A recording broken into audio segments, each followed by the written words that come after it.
tukoye olumbe lw'Abanyarwanda ne tubonaabona tunuulira ebintu engoye zaffe tuli bakazi banaku ku musolo gwaffe kwe bazimba egyo emyala bagisangawo tuli Buganda era tujja kubeerawo n'abaana baffe n'abazzukulu naye nabonyaabonya ensi y'abantu buli dduuka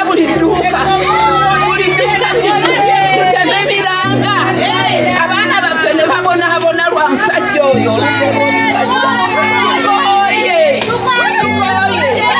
gabadde gawedde mutunuulire kati muzze ng'amazzi bonna tumaze okugaseera abantu babonaabona basement yonna ejjudde enkomero owuli oba omuntu aliwona hamu tetumanyi katonda kyali mukola tukoye gavumenti etutawaanya tukoye gavumenti kuba ne Museveni atufuga naye ebiri wano tabimanyi.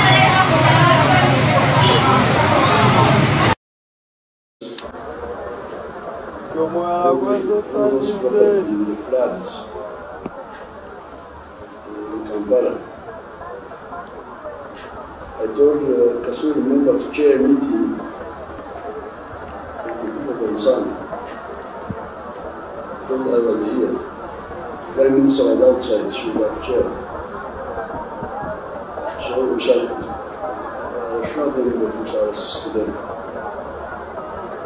And if they don't know what to do with the mistake, we shall correct them.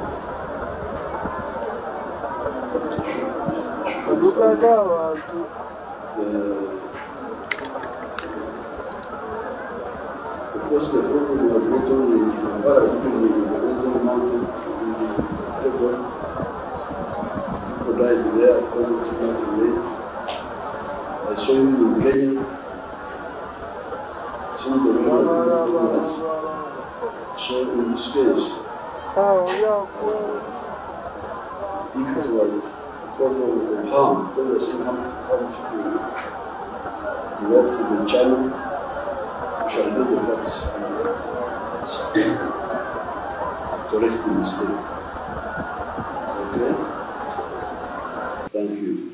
Yes, oli ku Yugi Update TV kosinzira bango otuwuliriza kutereddeko obutambi obwo osobola okwekkaanya ekigenda mu maaso mu ggwanga ensonga y'omwala efuuse ensonga y'omwala kakati nkuwadde akatambi akakulaga embeera y'abasuubuzi eyabadde mu kibuga Kampala nga bawera nkolokoto nga bagamba bakoye gavumenti eno eriko ey'Omunyarwanda era tebagenda kubonaabona nayo wabula Yoweri Kaguta Museveni yagenze ku press conference n'asindika message eri abasuubuzi b'omu kibuga Kampala ng'agamba nti nno yabadde asindise Minister for General Duty Kasule Lumumbwa agende mu maaso n'okutuuza meeting n'abasuubuzi b'omu kibuga n'ekirabika tekinnaba kubaako nga kisoboka.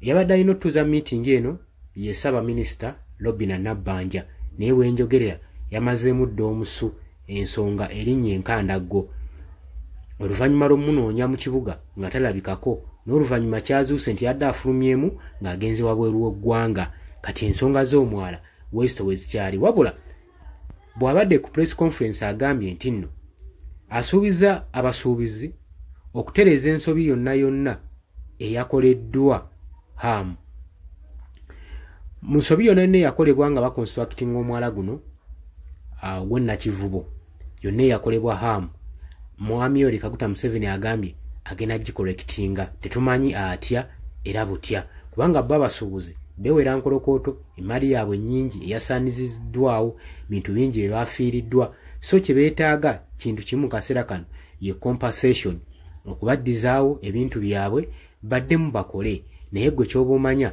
bawanda muliro kati ekyebuuzibwa ku ngeri abasuubuzi bano gye bawandamu omuliro olowooza Prime Minister Robinah Nabbanja anaakomawo mu ggwanga atuuze meeting eyo